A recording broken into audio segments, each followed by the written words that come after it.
અમદાવાદના ચાંગોદરમાં બે મહિલાઓની લાશ મળી આવી। મોડી રાત્રે પોલીસના ઉચ્ચ અધિકારીઓ પહોંચ્યા ઘટના સ્થળે। મૃતક બંને મહિલા મોટાડા ગામના હોવાનું પ્રાથમિક અનુમાન। બંને મહિલાના મૃતદેહને પોસ્ટમોર્ટમ અર્થે હોસ્પિટલમાં ખસેડાયા। ચાંગોદર પોલીસે મોતનું કારણ જાણવા તપાસ હાથ ધરી છે। અમદાવાદના ચાંગોદરમાં બે મહિલાઓની લાશ મળી આવી છે, જેને લઈને તપાસ વધુ તેજ કરવામાં આવી છે। મોડી રાત્રે પોલીસના ઉચ્ચ અધિકારીઓ ઘટના સ્થળ પર પહોંચ્યા હતા અને લાશનો કબજો લેવામાં આવ્યો હતો। મૃતક બંને મહિલા મોટાડા ગામની હોવાનું પ્રાથમિક અનુમાન લગાવવામાં આવી રહ્યું છે। હાલમાં પોલીસે તપાસ હાથ ધરી છે। અમદાવાદના ચાંગોદરમાં બે મહિલાઓની લાશ મળી આવી। મોડી રાત્રે પોલીસના ઉચ્ચ અધિકારીઓ પહોંચ્યા ઘટના સ્થળે। મૃતક બંને મહિલા મોટાડા ગામના હોવાનું પ્રાથમિક અનુમાન। બંને મહિલાના મૃતદેહને પોસ્ટમોર્ટમ અર્થે હોસ્પિટલમાં ખસેડાયા। ચાંગોદર પોલીસે મોતનું કારણ જાણવા તપાસ હાથ ધરી છે।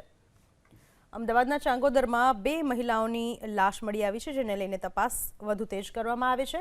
મોડી રાત્રે પોલીસના ઉચ્ચ અધિકારીઓ ઘટના સ્થળ પર પહોંચ્યા હતા અને લાશનો કબજો લેવામાં આવ્યો હતો। મૃતક બંને મહિલા મોટાડા ગામની હોવાનું પ્રાથમિક અનુમાન લગાવવામાં આવી રહ્યું છે। હાલમાં પોલીસે તપાસ હાથ ધરી છે।